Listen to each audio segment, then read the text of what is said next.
This podcast is part of Mishmash Media.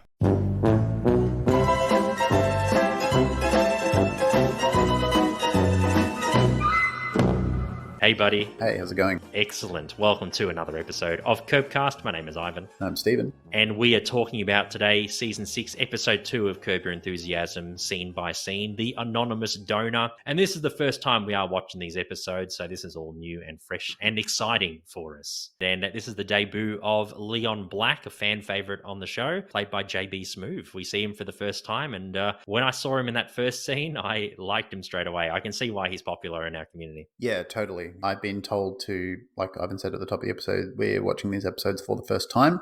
So we were aware that Leon was going to come up in Season 6. So I've been looking forward to this for a little while. And yeah, from opening line, opening scene, I loved him as much as anyone else seems to. And yeah, he was great in this episode. So he lived up to the hype. Yeah, and he becomes a main character indefinitely, which is great. So we'll see him pretty much every episode now. Yeah, totally. Looking forward to it. So we really liked the opening episode of Season 6 last week. We thought it was an awesome, strong start. We both gave it 4 and 4.5 out of 5, which I think is probably the strongest rating we've given an opening season episode. Yeah, Meet the Blacks was really good. Yeah, totally. And this episode, I think, carries it through and maybe even a bit better, but we'll discuss that a bit more at the end. Yeah, very strong start nonetheless. Indeed. In the meantime, if you want to email us, you can. curbcastpod@gmail.com is our email address. We're on all forms of social media. Curbcastpod is our handle, and all the links to our socials are in the show notes. If you want to support us, you can rate us or review us on your podcast app of choice. Really helps with the algorithm, and just we like being told that we liked. So, good little ego boost as well. And makes us feel good. Indeed. Spread the love. And you can tell your family or friends or someone you might know who might be a Curb fan about us. They might like what we're doing. That would be awesome as well. And finally, we do have a Patreon as well. Patreon.com/Mishmash Media, which is the name of our fledgling podcast network. For $1 US a month, you can support us. We aren't offering any extra content for now, but you will help keep the bills being paid and the lights being on, the metaphorical or the symbolic lights, I should say. And we will be working on extra content soon. So yeah, look out for that. Yeah, for sure.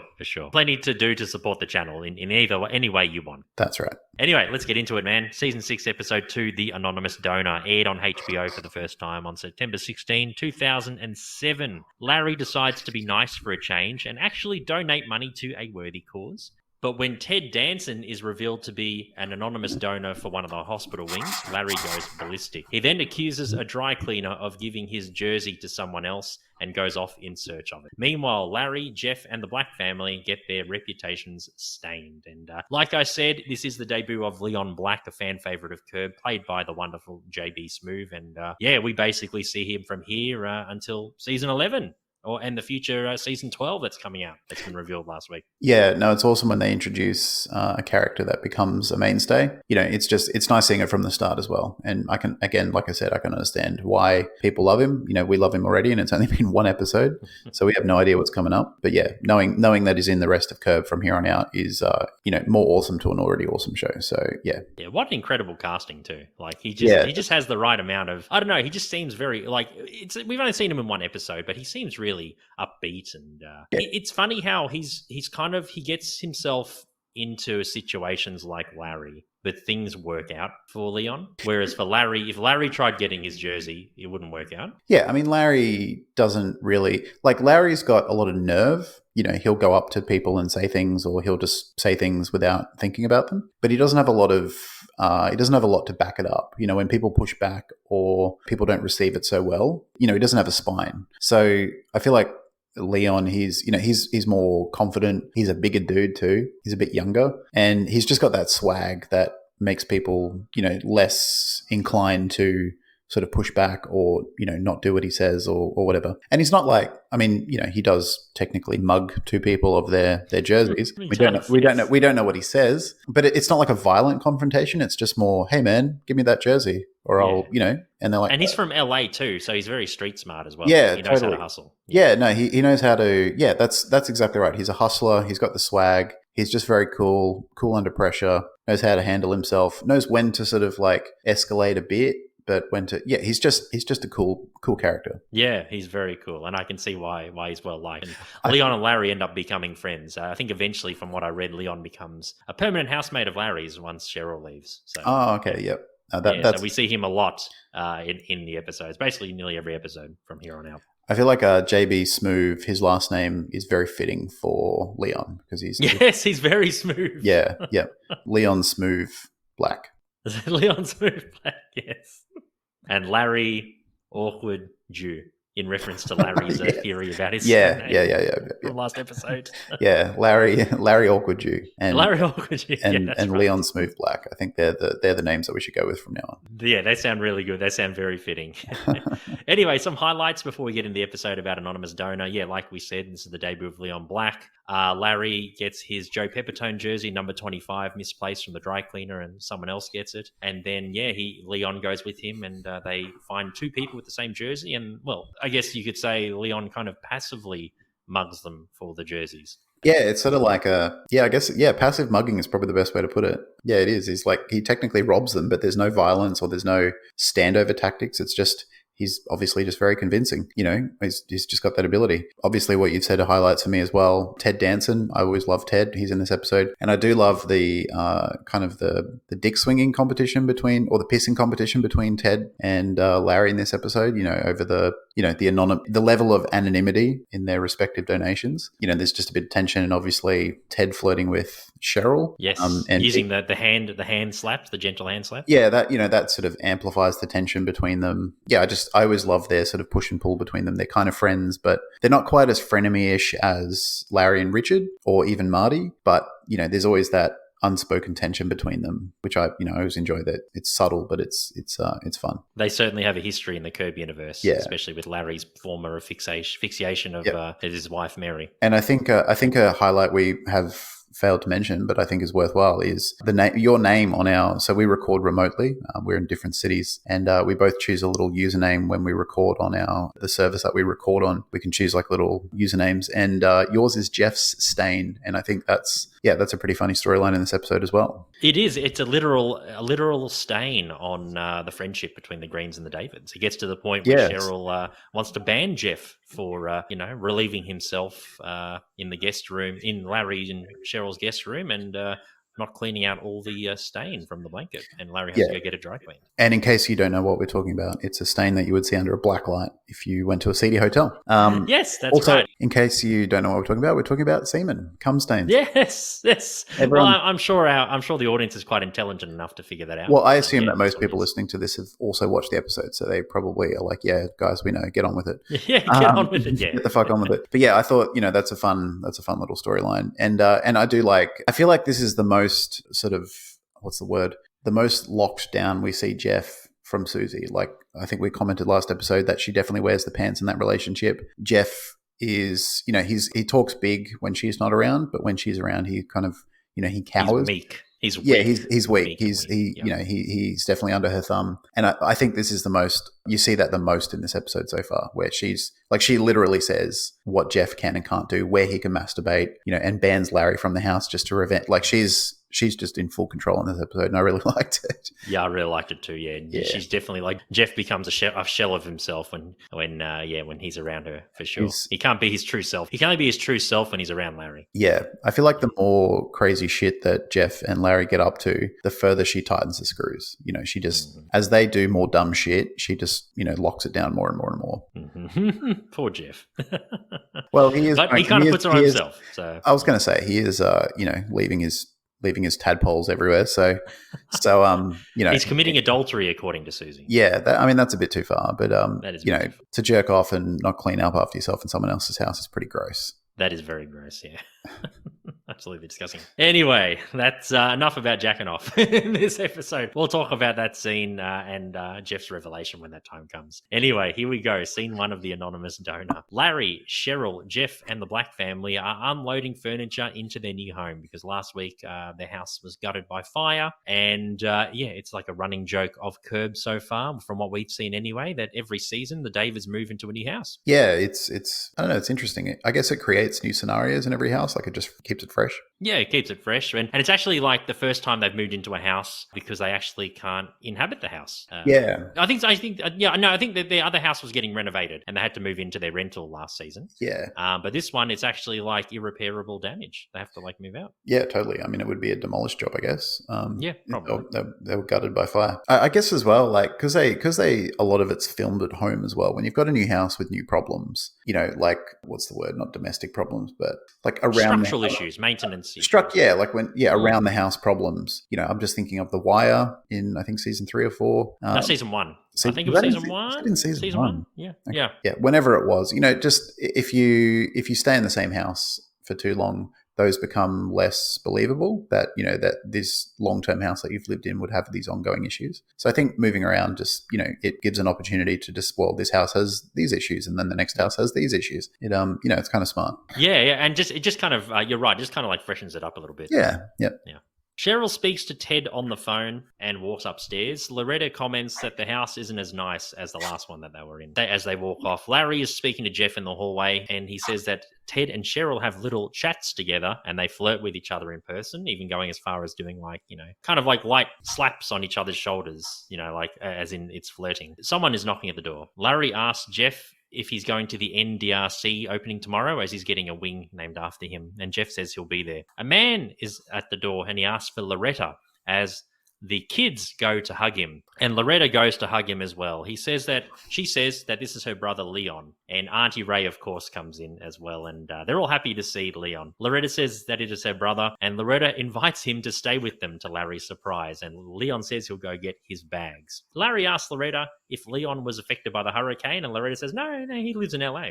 He's fine. So They get a new house guest, and as of this point, a permanent one for Larry. Yeah, Larry looks a bit confused. Like, he lives here. Why is he staying here? It's, you know, his house is fine. I reckon he's also thinking, why didn't you guys stay at his house? You know, if he lives in LA, I mean, you know, maybe his house isn't as big and nice as Larry's, but you know, he's very confused at this stage. Maybe he lives in like an undesirable part of town, or maybe he lives in like an apartment, or I don't know. Because to me, like Leon, he seems like a very like a street like hustle kind of guy. Yeah.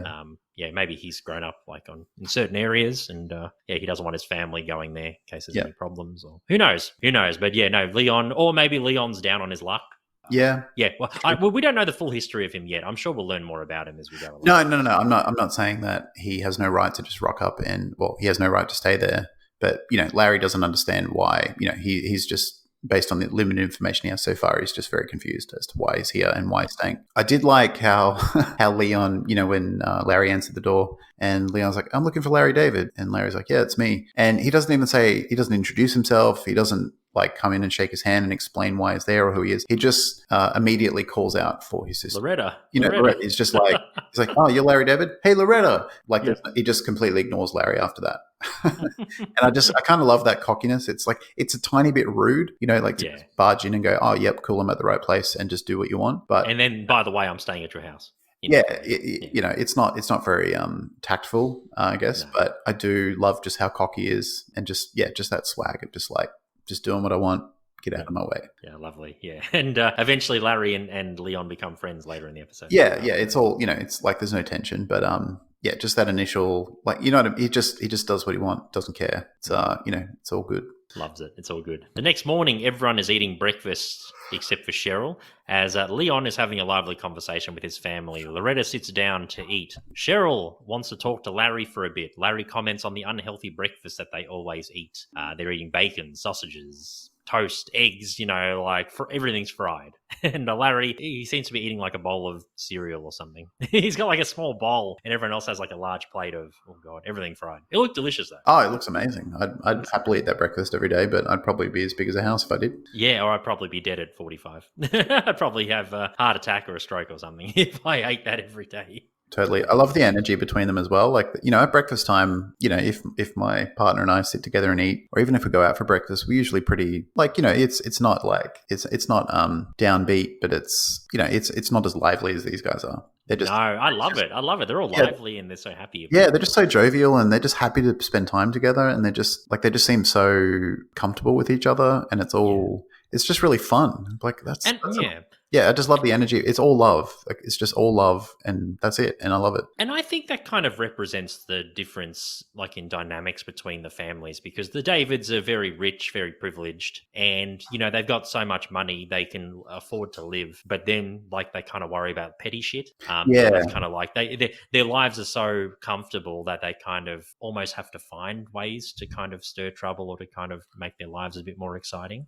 Yeah, If you know what I mean, like intentionally or unintentionally. But I find, like, with the blacks, they come from, like, we are presumably like a poor background. They probably don't have much money. They were probably like on the poverty line or something. And I feel like from what I've heard and read about, like, people in poverty and stuff, they don't really have much, many possessions or whatever. And they're kind of just happy to be, like, they try and get out of poverty and stuff, of course. But I think, like, when you don't really have much, you kind of rely on your family and you kind of enjoy the little things in life. Like, even just sitting around having breakfast, it's like an event. Yeah, you don't take anything for granted and you appreciate what you have. Yeah. Like you said. And I think when you said before that Cheryl and Larry, they're rich, wealthy celebrities, really. Well, he is in LA. They don't really have a lot of material problems. Another difference as well is that they have no warmth. You see moments of warmth and moments of levity between them, but especially at this stage, like we said last episode, there's a massive disconnect between the two. And I think this just makes it more apparent when you've got a family with, who may not have had a whole lot compared to Larry and Cheryl and now have nothing after a hurricane. Yeah, nothing. But they're still happy, and they're still, like, I'm sure they're stressed and concerned and struggling, with the current situation, but they don't forget to, what's important, which is the love and connection they have between them. And I think that further contrasts how different Cheryl and Larry are, not just in their material situation, but just in their, their personal and romantic situation as well. Yeah, I agree. Like, and that's the thing. It's just that difference. I think that scene really, like, it made me take note of it. It was like, actually, despite the fact they basically just have the clothes on their back and what they could carry in their suitcase, that's literally all they have left. Yeah. Yeah, they just seem to be happier. Yeah, they're still like, what, we're together, we love each other, we'll get through it, and we're not going to stop enjoying life and each other's company, even though we're in a pretty shitty fucking circumstance. And Larry seems a bit annoyed by, I guess, not annoyed, but just he just doesn't really, he's confused by most things. What most people do normally. He's like, he's almost like an alien in a way. But I think just this big, loud, sort of happy family enjoying a meal together is just very foreign to him, and you can see that in his face. He's just he's almost studying them, like, what is this? Yeah, he doesn't see that. I don't get it because it's not who I am. It's not part of my life. Like, what? Like, he's not judging it, but it's just something he doesn't really comprehend. Because we have seen many scenes of Larry and Cheryl having a meal together, not necessarily breakfast. And you can see it's not really lively. They're kind of just talking about what they're going to do for their day or any grievances that they've got. But they don't really seem to have, like, great times. And you can really see the connection with the family. Yeah, it's not fun and really relaxed. There's always something in the background making it tense. Yeah, and I just feel like Larry's almost like an alien coming down, just observing human behavior, going, what is this? It just seems very foreign to him. Yeah, but I feel like also the family, they love Leon as well. Like, they obviously love him a lot. Even the kids. Yeah, I mean, they're all, there's it's all love between all of them. I also think Larry's probably just a bit annoyed because he's used to a certain level of peace and quiet, and to all of a sudden have a bunch of strangers in your house who are very loud. I can understand how that would be a bit of an adjustment to make as well. Yeah, so it's something that Larry's got to get used to. Yeah. But it's just nice to see. Yeah, no, I love them. I reckon they're great. Yeah, I think they're awesome too. Cheryl pulls Larry aside and she comments on a stain on one of the blankets in the guest room, which Leon is sleeping in Leon's bed, and it grossed her out. And, Larry's a bit confused. What kind of stain are you talking about? And then Cheryl says, what people do, what men do when they're alone and, feeling a bit horny or whatever. And Larry's like, oh my God, he can't believe it. He insists that he'll talk to Leon, and Cheryl asks him not to do it as he calls Leon over. Cheryl walks off. Larry confronts Leon about the stain. Leon denies that it is his, and he claims that he has no stimuli around the house to jack off to in the house anyway, as Larry only has basic cable.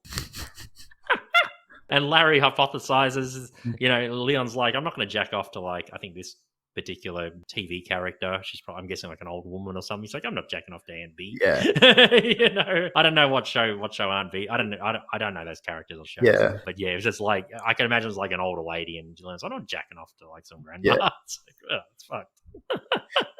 Yeah. So Leon vehemently denies it. Yeah, and I think this is a good demonstration of the sort of ability that Leon has to just convince people of what he's saying is true, or what that they should do what he's saying. Because I feel like ordinarily, if it was, say, Jeff or, someone else that he was accusing of jacking off, if they denied it, Larry would, Larry wouldn't just be like, okay, well, it's, you said it's not yours, I'll believe you. Whereas with Leon's like, no, it's not mine. And Larry's like, okay, it must be someone. Like, he just sort of, he goes with it. Whereas I feel like if it was someone else, Larry would continue to push back and accuse them of lying and trying to cover it up. Like, he wouldn't just go, okay, I believe you, I think that's because Leon just has that ability that people just sort of go with, almost like Ted in a way, where like he's just so magnetic or so, I don't know, like there's something about him that people kind of just, like, he's just not a pushover.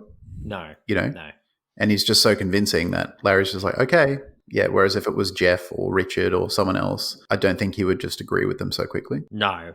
Well, when Jeff reveals that it was him, he just straight out tells Larry like it's nothing, which is funny. But I see your point. If Jeff wanted to keep it to himself, Larry would try and get it out of him, and Jeff would just yeah. Whereas Leon's just, he wears his heart on his sleeve. Basically, he just what you see is what you get with Leon. Which is what I appreciate. Yeah, totally. And I don't think Larry's used to that. I think Larry's kind of like, I don't know, he's more used to people like being dodgy and stuff, but Leon just says straight out, no, it's not me. And he gets to the point where he's like, you have nothing in the house to like stimulate. Anyway, it's like, there's nothing here.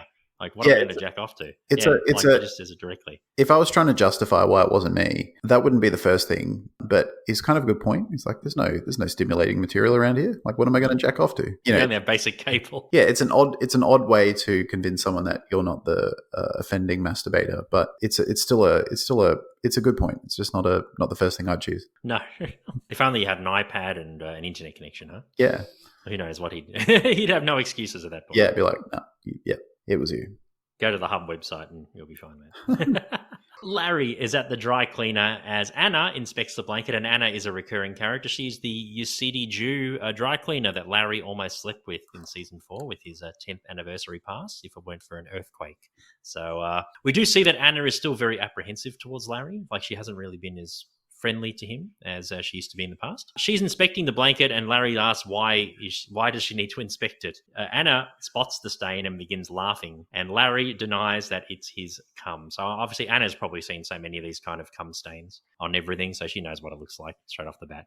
And Larry claims it's not his, even though it isn't. Yeah, and Anna's kind of ribbing him. Anna's kind of joking with him as well, like teasing him a little bit. Yeah, Larry feels a bit sheepish, and she's just, and she's pretty sassy. So she's given it to him a bit. I when you said that she's not as warm with him, or sort of interested in being nice to him at the start, she does begin to become a bit more flirtatious with him as the scene goes on. Yes. And I did notice she was wearing a top, but it was buttoned. I don't know, maybe that's just how she wears that top. But part of me thought maybe, like, if she knew that Larry was coming in, like if he called ahead and say, "Hey, I'm just going to come drop off a blanket or something," maybe she, undid a few buttons to show off a bit of cleavage, because she's still, even though she's a bit reluctant to be nice to him, she's still kind of into him. She's still sexually attracted to him. Or it could just be how she wears her top. I don't know. But it's just something I noticed. I don't know. I think it's probably just the way that she wears it. Yeah. And I think Anna, she's meant to be like, she's a very like attractive character. She is very, that's true. She is very sexually confident and, body. And the actress Gina Gershon, she's so beautiful. She's such a beautiful woman. She is. So pretty. I'm sure she's helped a few mysterious cum stains in her life. I don't want to think like that, but no. She's she put it this way, she's very well cast for Anna. Put it that way. Yeah, that's all I'm going to say. When I say helped, I don't mean herself. I just mean she's inspired. Yes, I understand. She's she's a great actress in her own right as well. Yeah, she's indirectly assisted men achieve their stained dreams, like many other women in the world have. Totally. and many forevermore. Exactly. Larry is looking for his Yankees jersey, and Lana says she can't find it, and someone else must have taken it. Larry said it is Joe Pepitone's number 25 jersey he's had since he was a kid. Anna says it's probably lost forever, as things that are taken in dry cleaning usually never come back, and unfortunately that's part of the dry cleaning law. And Larry says that he doesn't subscribe to that law. He doesn't agree with it. And he gets frustrated and begins to walk out, and Anna says that she will have his semen-covered blanket ready by Wednesday. And she says it in like kind of like a passive-aggressive tone. Just like, the semen-covered blanket will be ready by Wednesday. Yeah, and the fact that she yells it out as he's leaving. I thought Larry did well to stop compose himself and just exit. Like normally he would bite. Someone would make a comment and he'd turn around and he wouldn't be able to resist, but he stops, realizes that she's being, she's having a go, and then he bites his tongue or resists any sort of response and walks out. Yeah. I just love when he just like his back is towards Anna and he's at the door, and then when she says that he just like turns around a little bit to look at her. Yeah, that's what I mean. Like I feel like he was going to say something, but he's like, no, just leave it. Just walk out of here with your dignity. Don't keep on focusing on the cum stain because you're not going to win. just don't. Just walk out. Don't dig yourself further into this hole. It's funny how Anna wasn't so direct about the cum on the blanket. She saw it and she kind of knew. And she kind of she didn't directly call it like semen or cum. But then, when Larry gets frustrated at his Yankees jersey being missing and Anna acknowledges that's how dry cleaning, sometimes these things happen. Yeah. And he doesn't want to acknowledge it. And then she becomes blunt. And she's like, your semen covered blanket will be ready on Wednesday. She just says bluntly. Yeah, I think she's just trying to embarrass him, just make him. Yeah, that too. Yeah. Yeah. Because she was trying to tippy-toe not saying those words. Yeah. And then eventually she's just like, oh, fuck you, Larry. Yeah. You got cum on your blanket. Yeah. Fuck you, man. I was going to say, call it as it is now. Exactly. You pissed me off.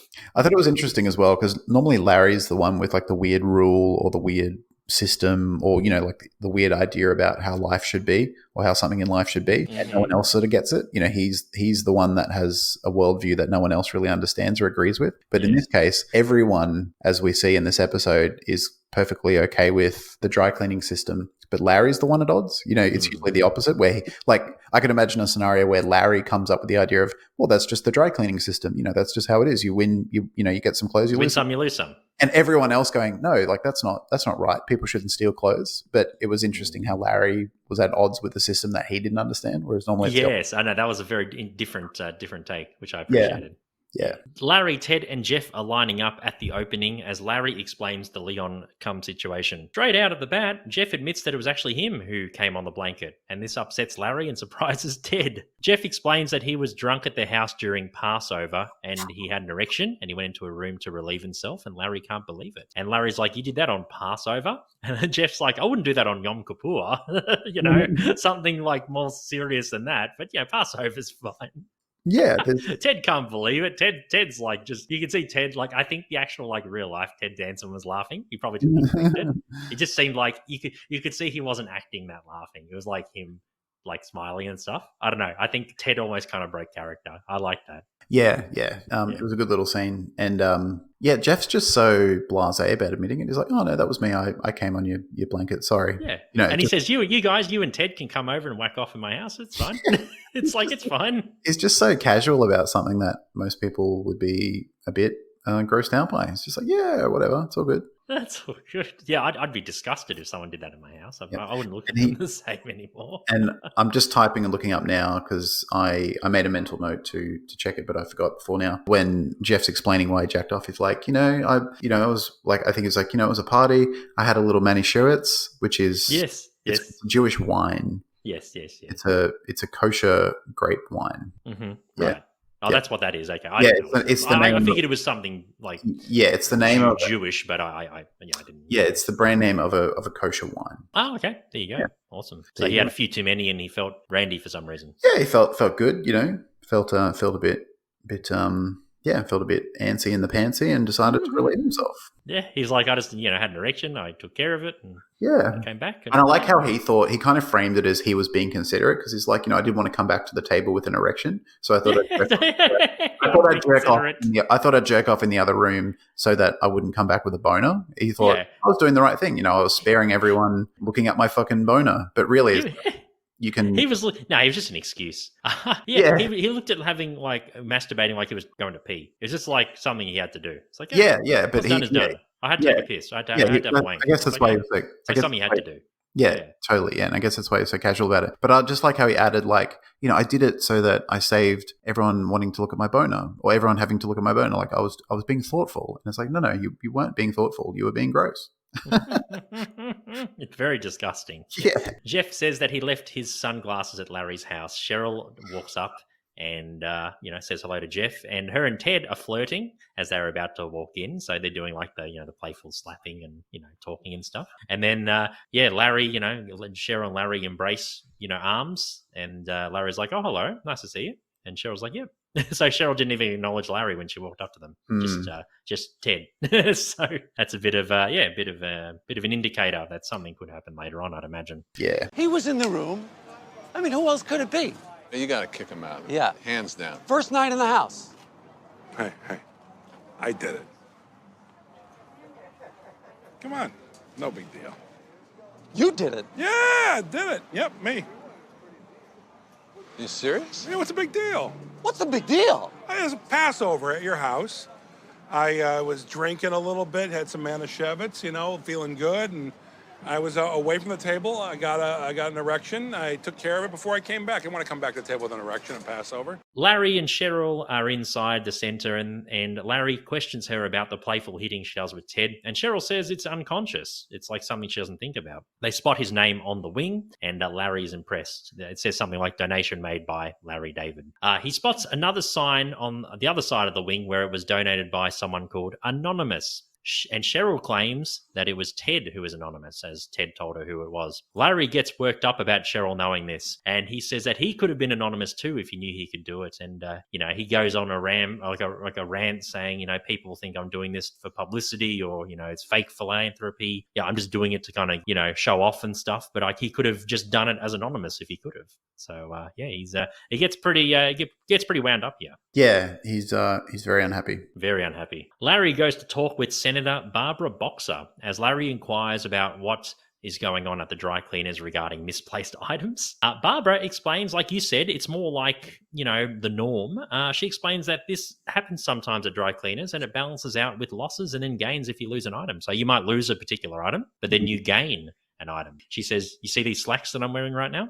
Larry looks down from the dry cleaner. They weren't hers, and she just got them. Ted goes up and greets Barbara, and Barbara praises Ted about his extra philanthropy, as she says that she knows that Ted is the anonymous donor. And she praises Ted and says that she's the best guy, just basically heaps praise on him. And one of her advisors tells her she has to go, and Barbara walks off still praising Ted.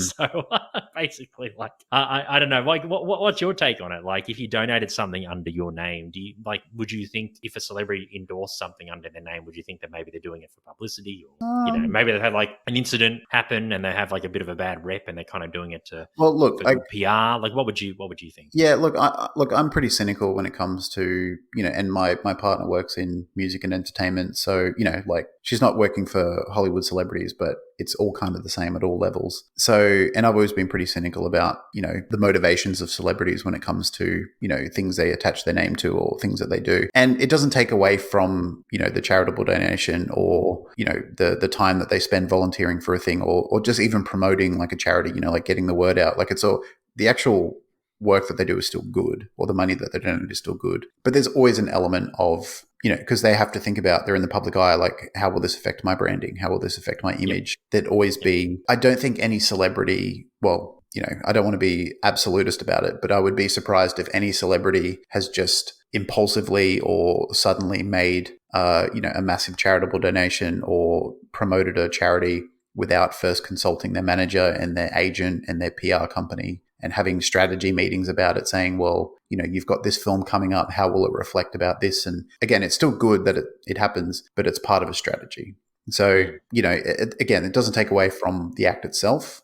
But, when you're at this level with millions of dollars and A-list celebrities like Ted Danson and Larry David and big public events in Hollywood, there's always a ego aspect to it, which is, how will this affect my branding? How will this reflect on people who know who I am, which is a lot of people. So I think both can be true, where it's a noble act motivated by a genuine desire to give money or give time or whatever. But there's always that at this level with this public sort of, public profile at this level of celebrity, there's always consultations with managers and branding and PR and media and stuff of how will this be portrayed.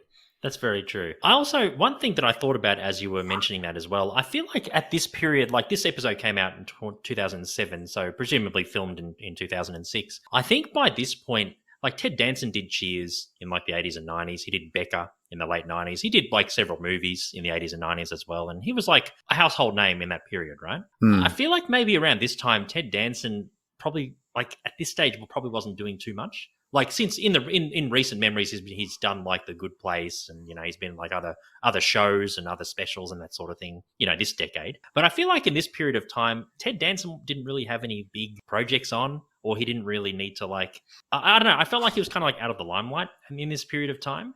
And I kind of feel like if, like in this universe as well, if Ted put something up under Ted Danson's name, I think people would have turned and said, "Who's Ted Danson? Like, he's like so 10 years ago or something by this point." Like, would you agree with that? Or like, I mean, his public profile has always waxed and waned. Like in the 80s and the early 90s, he was the golden child of TV. He was Jerry Seinfeld of the 80s because he was the main star in Cheers, which was the most popular show in the 80s. He was like, and he had some successful movies and stuff as well. Totally, yeah. And he was linked to Whoopi Goldberg. And in the 90s, he was more of a movie actor, or he did some movies. And then, Becca was pretty big. Yeah. And then, around this time, you're right. Like, I'm sure he was working. He's always working, but he wasn't a superstar. He didn't have a hit TV show. He was probably more, B-list or whatever. I kind of feel like if this was like the 80s and he did it, he'd probably put his name on it. Probably because you already had that star power.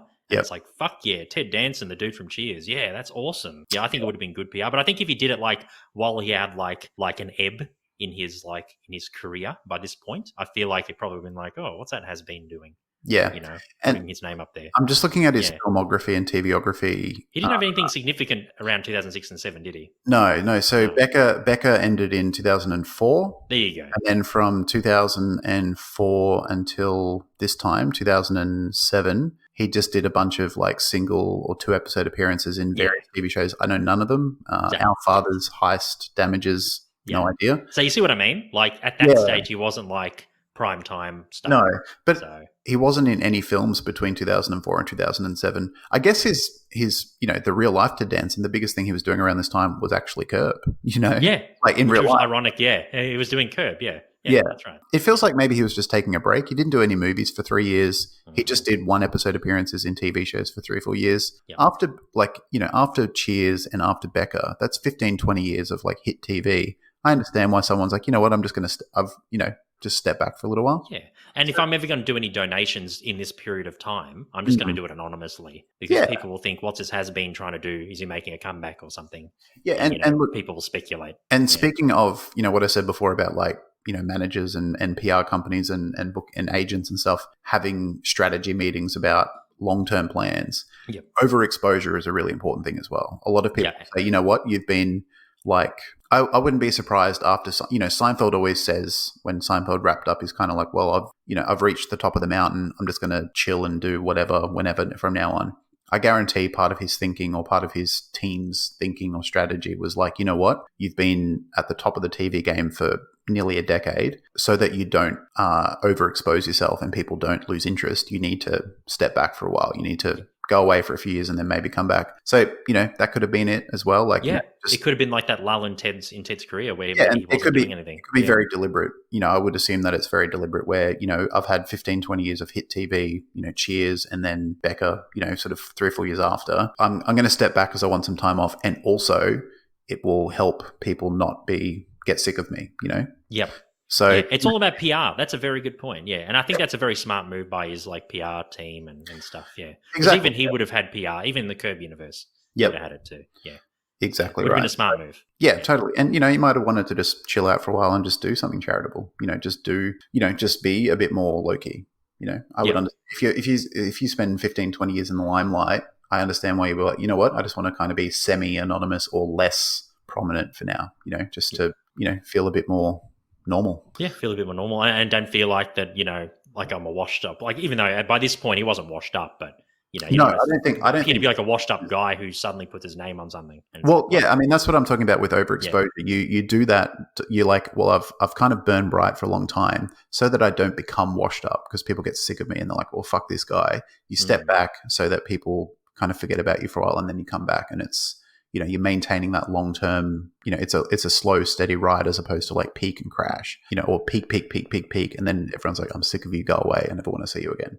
So, that stepping away is very strategic as well. So I wouldn't be surprised if that was part of his thinking around this. So good work by Ted. Totally.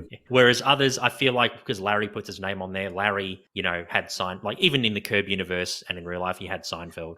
and nothing else. Yeah. Probably why his reception isn't as praised as it is with Ted's is because he puts his name up there and they're like, oh, the guy from Seinfeld, the show that ended a decade ago. At this point, it's like, oh, okay, cool. And people, It's like, whatever. yeah, and even though Larry's famous and lots of people love him in Curb, in Hollywood, he's not a very well-liked person.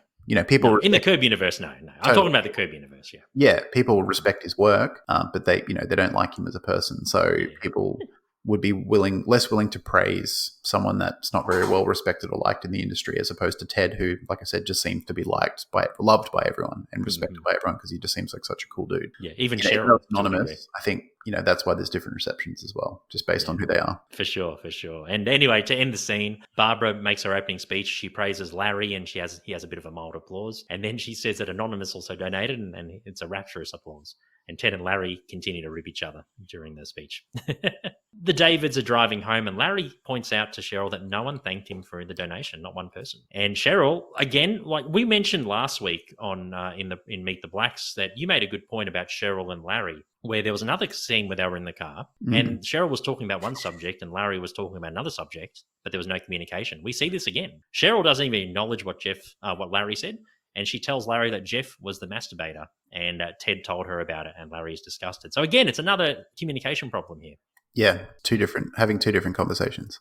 Mm-hmm. She says that Jeff is banned from their house, and Cheryl calls out Larry for probably never planning to tell her about the incident.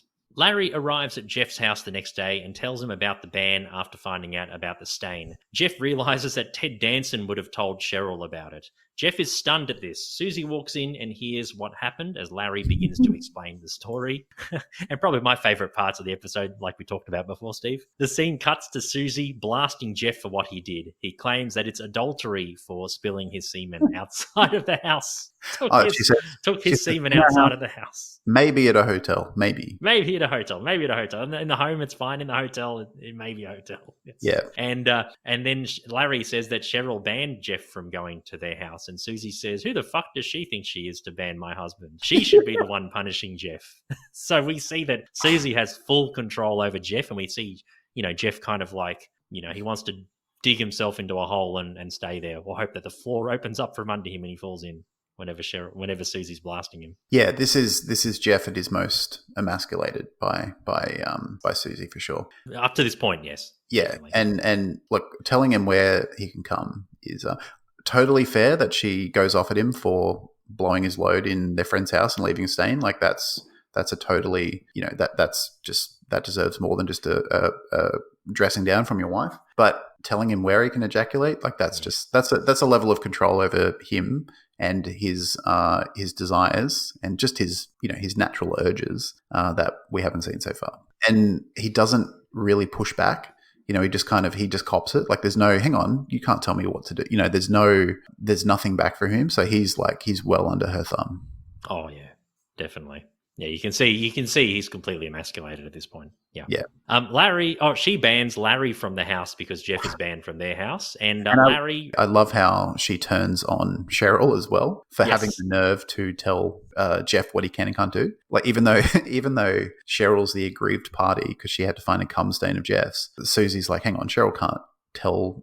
I love her. Her logic is completely cooked. But I kind of love it as well. Yeah.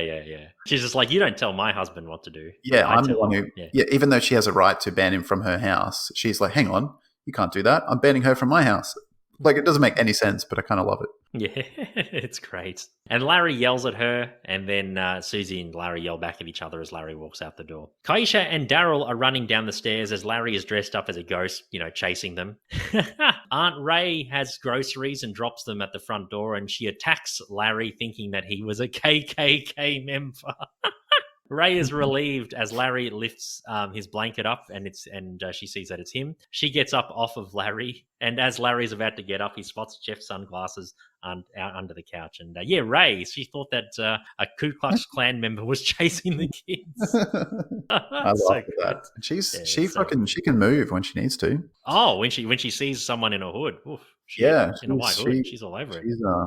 because she's a huskier woman, so I don't think it's unreasonable to say that she ordinarily wouldn't be like super nimble or athletic, but when she sees a potential KKK member chasing a child, she moves. And plus, she's a bit older, so probably that's she would have been true part of the as civil well. rights movement, and she would have been like younger back then, and she's probably like she would have seen more intense, open, blatant racism.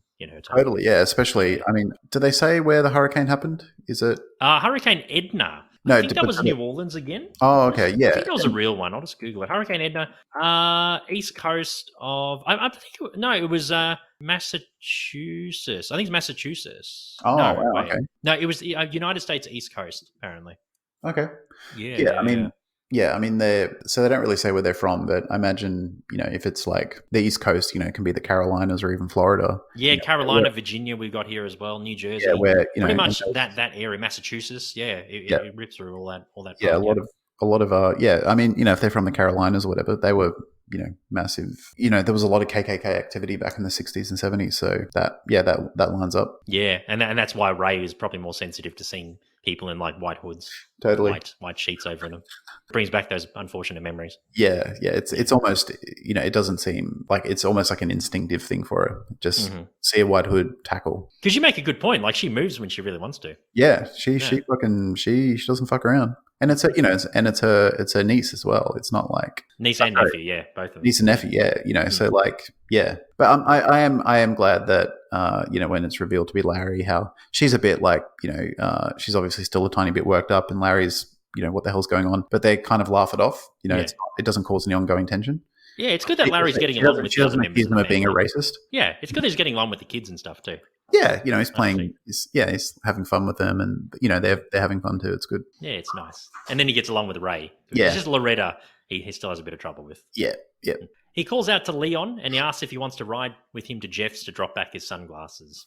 And Leon says, sure, no worries. They're in the car. Leon's laughing at what Jeff said as Larry apologizes for blaming him for the cum stain and that asks if they're cool, and Leon says that they're cool. Larry spots a guy wearing his Yankee jersey, number 25, Joe Pepitone's number. Leon says that he'll go over to get it back for him. Leon, in the distance, explains the situation and the man takes his jersey off and runs back to Larry to hand him the jersey. And Larry is very thankful for what he did. Larry arrives at Jeff's and goes to give his glasses back to Susie, and Susie says he's banned from the house. He asks if he can use their bathroom, and Susie says that she will temporarily lift the ban as Larry play hits her like Ted does to Cheryl, and Susie smacks him in the chest. And she says, what are you, 9 years old in the fucking 4th grade? Oh, Jesus. She's like, what the fuck is wrong with you?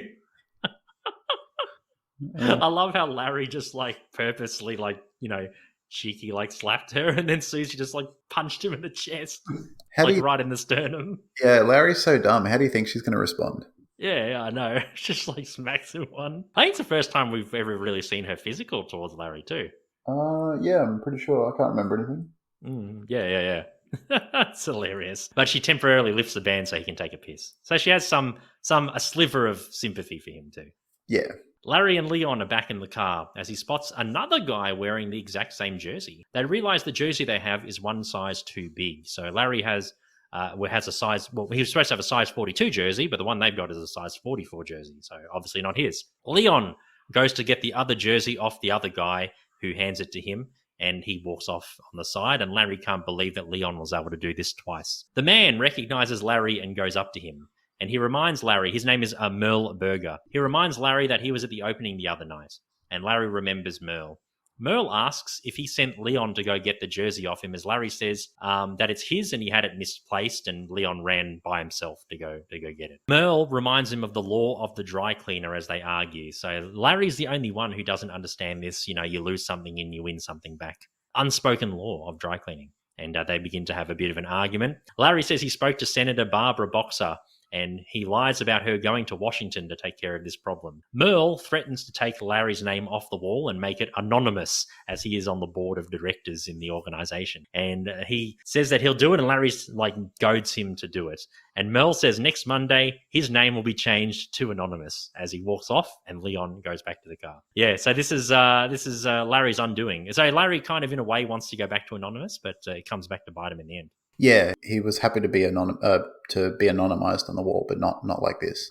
Not as, like this, no. not as, And- a, not as a revenge act. yeah, and Larry kind of calls him out on it and he kind of like dares him to do it. He's like, yeah, do Yeah. it, do it.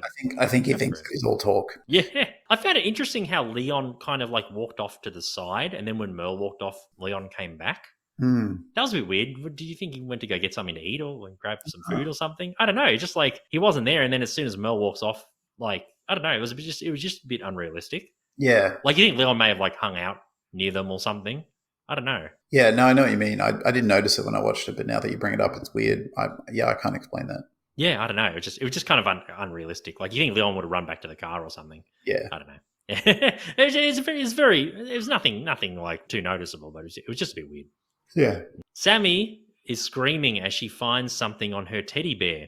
So it's a very brief scene, and Susie says, "What's wrong, Sammy?" She yells out from outside her bedroom. The scene smash cuts to Leon and Larry wearing both the Yankees jerseys. I think Leon's wearing the size 44, and they're playing cards on the couch as the doorbell rings. Daryl goes to the door and opens it, and Susie walks in, pats him on the head, and she walks up to Larry in anger and confronts Larry about the stain on Sammy's teddy bear, and he accuses him of masturbating on it. Larry denies this vehemently and says, "Why would I do such a thing?" And I love when Susie goes on these like theories. It's like this is like a sexual masturbation revenge plan that you have, Larry, or something like that. It's like you planned this. It's just like just to get back at us or something like that. Yeah. She goes on her like conspiracy theory. Yeah, she's good at jumping to conclusions, especially about Larry and his what he does. Yes. And they mention about Anonymous, and Susie's like, "What the fuck's this Anonymous?" Oh, and Susie meets Leon for the first time, and she goes, "Who the fuck are you?" It's like just straight up to Leon. And Leon thinks she's hot. She's Yeah, like, yeah. I like And a woman then- who can handle her shit. Yeah. And then she's like, I think she says, "Fuck Go you fuck yourself, Leon," or something like that. yourself," and he's just more like, "Oh yeah, he loves Yeah. He's loving it, but Susie's not having a more, bar of the it. more aggressive she is towards him, the more turned on he is." Yes. Cheryl is upstairs because she overhears Susie mention Anonymous, and Cheryl, thinking that they were talking about the anonymous donation at the center, says that Ted Danson was the one who's the anonymous donator as she walks back in the room. So she kind of like misheard the conversation. And then Susie's like, "Danson? Ted Danson did this?" And she gets mad and walks off, and Larry pretends to agree with her, so he is safe from her clutches. So Yeah, Larry's like, "Thank fuck." I I'm thought it was safe. And they both, Larry and Leon go back to playing cards. Yeah, Larry is like, he doesn't really help Ted out and say, no, it's a misunderstanding. I do like how, it was kind of like just funny misunderstanding wordplay when Susie goes, "Ted Danson did that?" Or like, "Why would Ted Danson do that?" or whatever. And Cheryl goes, "Oh, it makes him feel better about himself." Yes, yeah, masturbating on teddy bears. Yeah, there's like definitely like a miscommunication there. Yeah. Yeah, that was very, very well written, that scene. Yeah. Yeah. It's like just to make him feel better about himself, just jacking off on stuff, please. Yeah, as you do. But definitely not something that Ted would ever do, I wouldn't imagine. No, he's too good a guy to do that. Yeah, too good. And yeah, Larry is off the hook for now. And I love here how this is like the first bonding experience for Larry and Leon. We see the start, as they said in Casablanca back in the 40s. This is the start of a beautiful friendship. Yeah, they reminded me of kids, wearing the same jersey, playing a card game, kind of just, Yep. being a bit immature. They just reminded me, it's like I had a friend who I grew up with up my street, and we used to both like the same basketball team and stuff, and we'd wear the same basketball jerseys. And I don't know, it just kind of reminded me of two little, like two little boys will meet. Yes. They live on the same street, and they both like one thing, like Transformers, and all of a sudden they're best friends. All it Yeah, took was, that's right. And then they wear like Transformers shirts and play Yeah. Transformers or something. I think Seinfeld makes that point in one of his stand-up scenes before the episode where, men can just become friends over a basic shared interest. Like, "Oh, I like camping. I like camping too," and best friends. Yeah, his friends are like kids, yeah. Yeah. It just reminded me of that, how they're just thick as thieves all of a sudden playing the game and wearing the same jersey. It was very, it's kind of innocent and sweet in a way. I just love how this is like the genesis of their friendship. This is Yeah. where it all begins. It's just nice to see. Yeah, Leon passively mugged two men for jerseys and then they become besties. That's right. And you can see that after that come misunderstanding, they seem to get along really well now. Yeah. Larry kind of admires him too. Yeah. In the final scene, the Dansons are at home as Mary answers the door and she yells out that Susie wants to see Ted. It was very smart how they smash cut from this. Like they didn't just carry on with it because we all know what's going to happen. Yeah. Like we know Susie's going to blast Ted and accuse him of doing something he didn't do. So you don't really need to see it. It's one of those older dashes in like films and stuff, like show, don't tell. So Yeah. I think we already know that Ted's going to get fucking destroyed by Susie verbally. Yeah, so we don't need to see it. A lot of things are funny when they're implied as opposed to shown. That's right. I loved it. I loved how that scene started with them, and then Mary yells out, "Susie, it's Susie, and she wants to speak to you." Yeah. It's like, uh-oh. Ted's like, I wonder what she wants. Yeah, he's like, oh, okay, cool. And he just heads to the front door. The scene smash cuts to Larry, who runs into a lady on the street named Kathy. She admires Larry for having his name removed on the wing. And she asks if it's okay if she told some people that he's actually anonymous. And Larry hesitantly says that he doesn't mind as she walks off. The first man who was passively mugged by Leon is with a gang who claims Larry stole his jersey. Larry runs for it. He runs towards the council building and he tries to open the door with no luck. The security guard walks up to him and says what he's doing. And Larry says that his name's on the wall and he begs to be let in. And the man looks to the sign and it now says anonymous on it instead of Larry Davids. And the security guard says that they're closed and he walks off. Larry is begging for his life. And that's the end of the episode. Another good one. Another very good one. 4 Larrys out of 5 for me, buddy. What about you? 4.5 again for me. I bloody love this episode. What a strong start to the season. 2 great episodes. Totally. Leon is obviously the standout for this one, but I love the cum stain, and then, kind of, well, not revenge, but the bear cum stain. Love that storyline. Love the tension between Ted and Larry. Love that you saw a bit more of the wheels slowly falling off with Cheryl and Larry. Mm-hmm. And, she's, not breaking any rules, but she's being very, very flirtatious with Ted. Yeah. Which kind of indicates she's checking out and looking elsewhere. Yeah, no, I just thought great episode and hilarious. Jeff, just the only reason I can't give it a 5 is because I don't feel like that this is an all-timer either. No, even though it's the first episode with Leon and it had some really awesome moments, it just doesn't feel like one of those episodes you watch where you're like that. You just know that is going to be a classic. Yeah. It's like a milestone episode. Yeah, it's the first time we see Leon, and he becomes it's a notable episode regular because of that. Yeah. But overall, I think in the Curb canon is just not. It's not a soup Nazi for Seinfeld. No. It's not like it's almost that, but it's not quite that. That's why I can't give it 5. But like a tier 2 episode. Yeah, exactly. But no, great, loved it. Yeah, me too. No, it was really good. Yeah, I really enjoyed it, and hopefully this is the start. Like we haven't watched the future episodes. We're watching these for the first time as we go along, and hopefully season 6, is as good as these 2 episodes. If it is, then it'll probably be the best season so far. Yeah, quite easily. I've got a lot of hope. Me too. Now with Leon and Loretta and the other black family, around, I think it's lots of good laughs here. Lots of good things going on. And they'd have to make some pretty big gaffes to fuck the rest of the season up, I think. So fingers crossed, and I'm pretty confident they can pull it off. Yeah. We'll see how we go. Well, there'll probably be 1 or 2 that won't be as good, but totally. There always is. But overall, I think this is going to be a ripper season. I think so too. I think it's going to be the best one so far. Anyway, that was Curbcast. Thank you so much for listening. Really appreciate it. You can listen to us on any podcast service. Give us a 5-star review. Helps with the algorithms when people search Curb Your Enthusiasm podcast. We'll be on top of the list, which helps with exposure. And if you enjoy it, be sure to let your family and friends know. And you can email us about Curb or this episode or anything else, curbcastpod@gmail.com, or you can follow us on social media at CurbcastPod. And Steve, we have a Patreon page. That's right. Patreon.com/Mishmash Media, which is the name of our fledgling podcast network. For $1 a month US, you can help us just pay the bills. And we will be bringing extra content a bit later on, which we're kind of working on at the moment. Indeed. And my name's Ivan. And I'm Stephen. We'll catch you next week for Season 6, Episode 3. And like we said, hopefully this Season 6 continues strong. It'll be a fantastic season nonetheless. You take care of yourselves and each other.